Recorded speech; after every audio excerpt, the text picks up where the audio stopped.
तो लीजिए सुनिए आदर्श हिंदी होटल का तृतीय अध्याय। लेखक विभूति भूषण बंदोपाध्याय। काम अच्छा करने पर भी तनख्वाह बढ़ाने की बात तो दूर रही, कोई उसकी तारीफ भी नहीं करता था।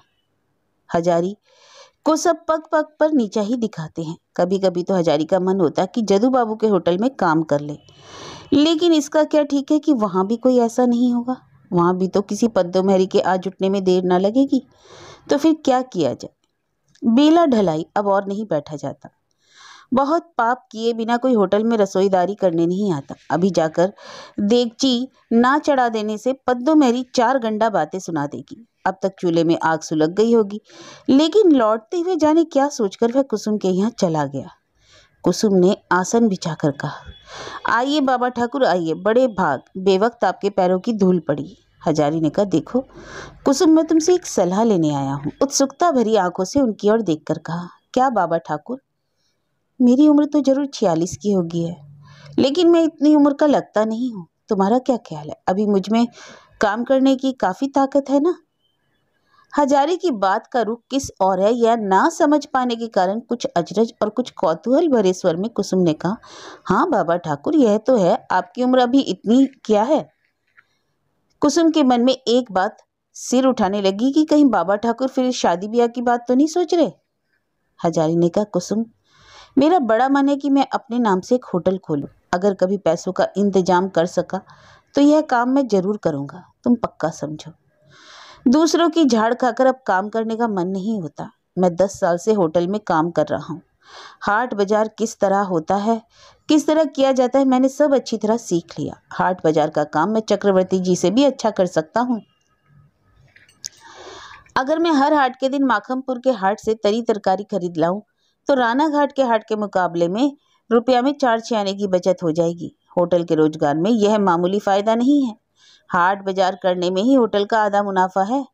और मुझे पूरा विश्वास है कुसुम, अगर कभी मेरे हाथ में रुपए पैसे हुए तो मैं जरूर होटल खोलूंगा। वह बाजार का सबसे अच्छा होटल होगा, तुम देख लेना। हजारी ठाकुर का यह लंबा बयान कुसुम अचंभे के साथ सुन रही थी। वह हजारी को बाप जैसा समझती है, इसी से वह बेटी की तरह बाप से में सब तरह के काल्पनिक गुण और शान का आरोप भी करती आ रही थी। होटल के रोजगार की बात वह ज्यादा कुछ समझे या ना समझे, पर बाबा ठाकुर अक्लमंद है, इसका अंदाज उसने हजारी ठाकुर के बयान से ही लगा लिया।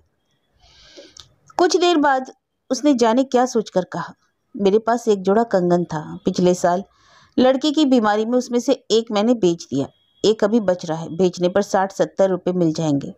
आप उसे लेंगे बाबा ठाकुर? उन रुपयों से आप होटल खोल लीजिएगा। दूर पगली, 60 रुपए में कहीं होटल खुलता है? हजारी ने हंसकर कहा। कितना रुपया होने से काम चलेगा?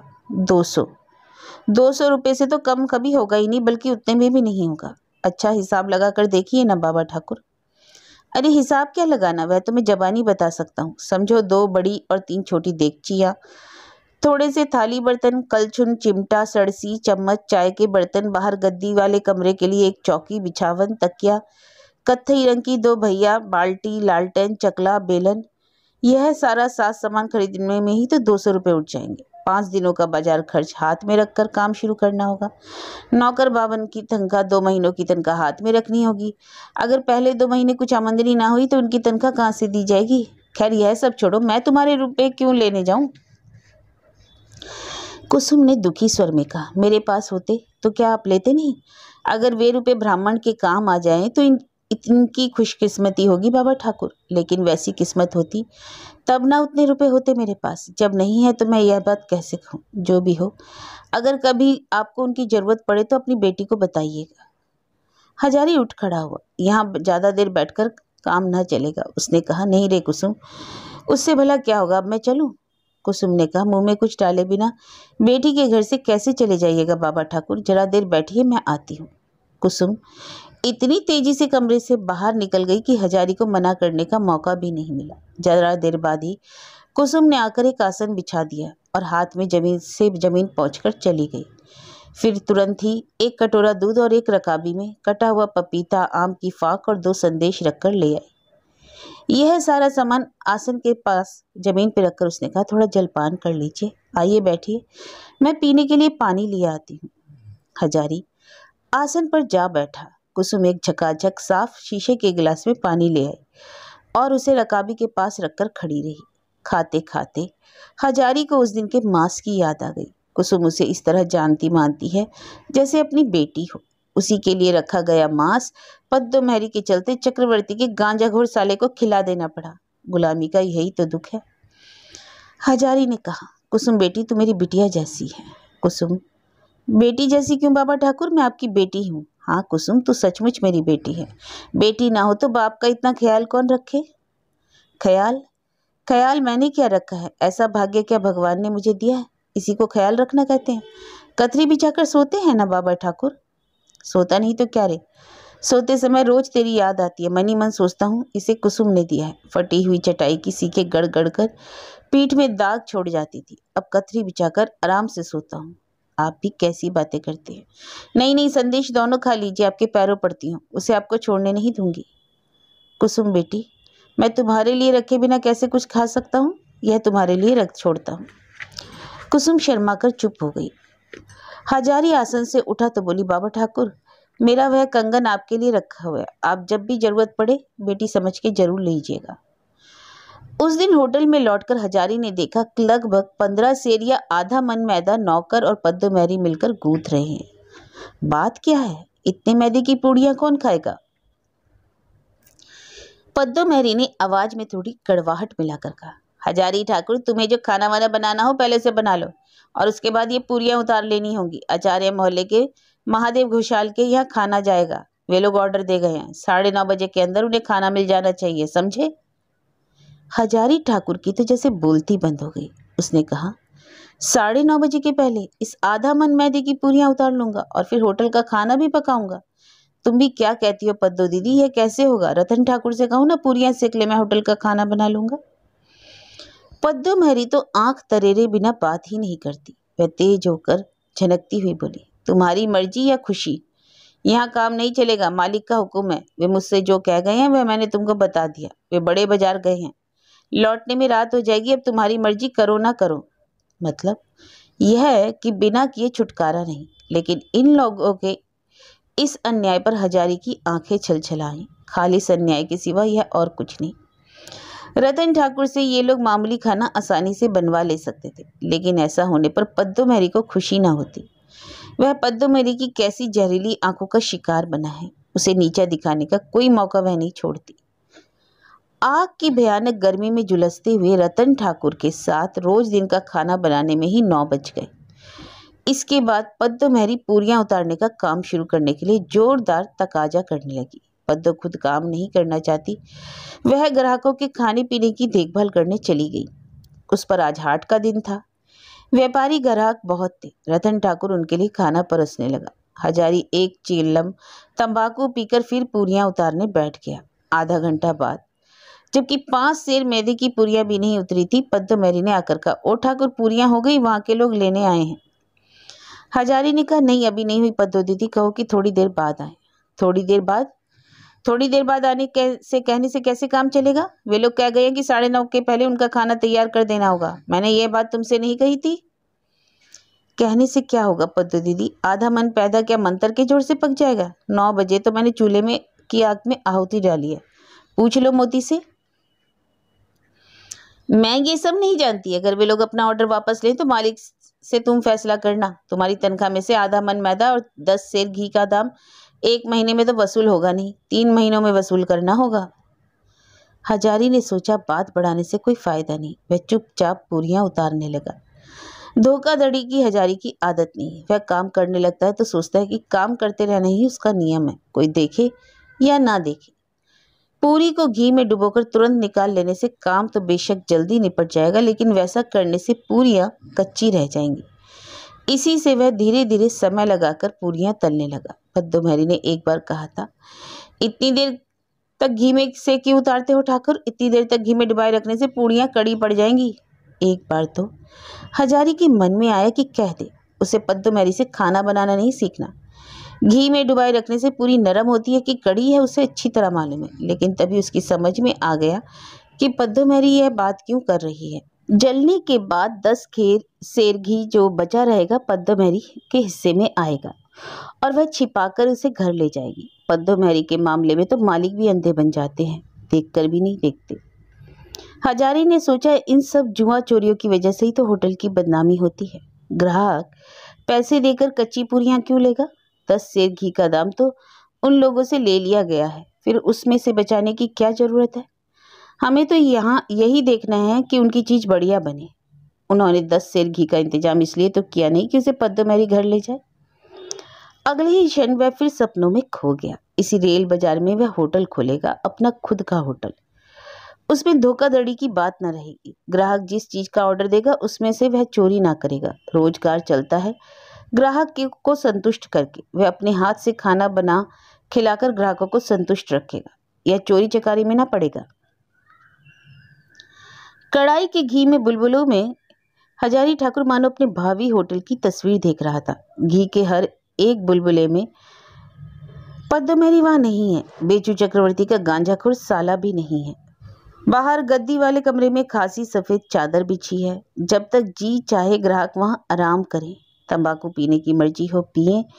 इन सब के लिए उन्हें अलग दाम नहीं देने होंगे। माहवारी ग्राहकों को रोज थोड़ी सी मछली और हफ्ते में 3 दिन मांस मिलेगा। यह सब ना करके सिर्फ स्टेशन पर के प्लेटफॉर्म पर हिंदू होटल कहकर मोती की तरह गला फाड़कर चिल्लाने से भला ग्राहक जुटा करते हैं?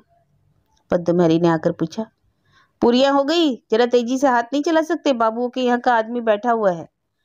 कहकर उसने मैदे के कटौते की ओर देखा। जितनी पूरियां बेली हुई थी हजारी ने लगभग सारी की सारी कढ़ाई में डाल दी। सिर्फ 15-20 पूरियां कटौते में बच रही थी।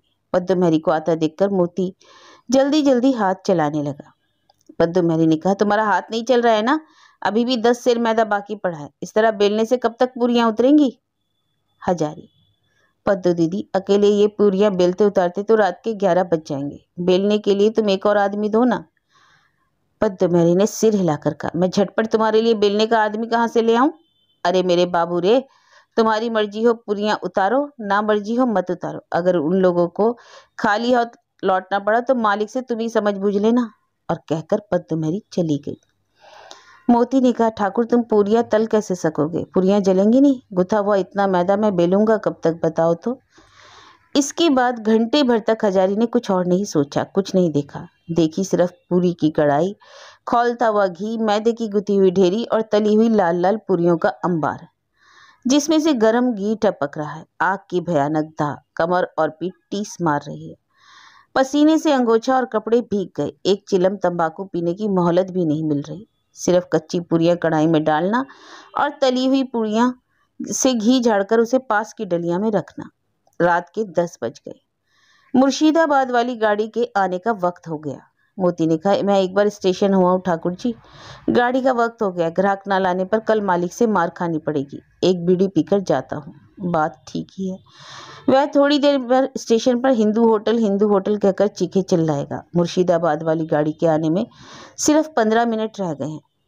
मैं अकेला ही बेलूंगा और पूरियां उतारूंगा? तू पागल हो गया है क्या मोती? देखना इन लोगों की कारस्तानी। रतन ठाकुर खिसक गया है, जान पड़ता है पद्दो दीदी भी चली गई। मैं अकेला क्या क्या करूं?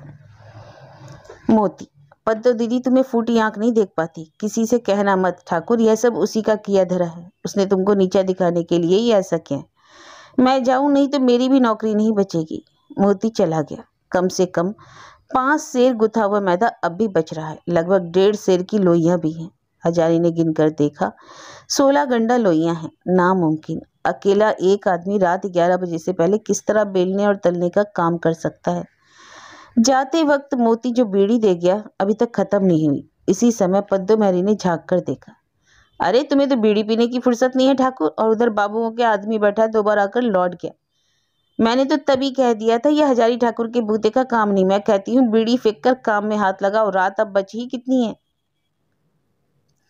हजारी ठाकुर ने लज्जित होकर सचमुच ही बीड़ी फेंक दी। वह पद्दोमेरी से यह नहीं कह सका कि पूरियां बेलने के लिए आदमी नहीं। अकेले ही उसने फिर पूरियां उतारनी शुरू की। रात के 11 बजने में ज्यादा देर नहीं है। अब हजारी को लगा कि उससे बैठा नहीं जा रहा है। इस वक्त उसे सिर्फ 2 चेहरे याद आ रहे थे। एक चेहरा उसकी अपनी बेटी का, उम्र 12 साल, वह घर पर है। लगभग 5-6 महीनों से उसे देखा नहीं।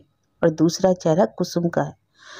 उस वक्त आदर से बैठाकर कुसुम का जलपान कराना। उसका वह हंसता हुआ चेहरा, टेम्पी का चेहरा और कुसुम का चेहरा मिलकर एक हो गया। पूरियां और घी का बुलबुलों में कभी कभी उसे एक चेहरा ही दिखाई पड़ता है। टेम्पी और कुसुम दोनों मिलकर एक हो गई। वे दोनों अगर आज यहाँ होती, उधर हंसती हुई कुसुम बैठी पूरियां बेल रही है और इधर टेम्पी। ठाकुर खुद मालिक है बेचू चक्रवर्ती, उनके पीछे पद्दूमैरी। पद्दूमैरी ने कहा, बाबू इसी वक्त मैंने आपसे कहा नहीं था कि उस गांजाखोर बामन से काम नहीं चलेगा। देखते नहीं गांजा पीकर मतवाला हो रहा है, काम होगा कैसे। इन बातों पर ध्यान न देकर हजारी जल्दी जल्दी कटौते से पूरियां की लोइयां उठाने लगा। बाबुओं के यहाँ का आदमी आकर बैठा हुआ था। जितनी पूरियां बन गई थी पद्दूमैरी ने और मालिक के सामने उसे उन्हें तौल कर दे दिया। 5 सेर मैदे की पूरियां बाकी रहने पर भी उन लोगों ने ली नहीं। इतनी रात को ले जाकर क्या होगा, बेचू चक्रवर्ती ने हजारी से कहा। उस मैदे और घी का दाम तुम्हारी तनख्वाह से काटा जाएगा। गांजाखोर बामन से क्या कोई काम हो सकता है। हजारी ने कहा, आपके होटल का तो सारा बंदोबस्त ही उल्टा है बाबू। मोती को छोड़कर दूसरा कोई तो पूरियां बेलने के लिए आया भी नहीं। मोती भी गाड़ी के वक्त ग्राहक बुलाने के लिए चला गया। मैं क्या करूं बाबू, बेचू चक्रवर्ती ने कहा।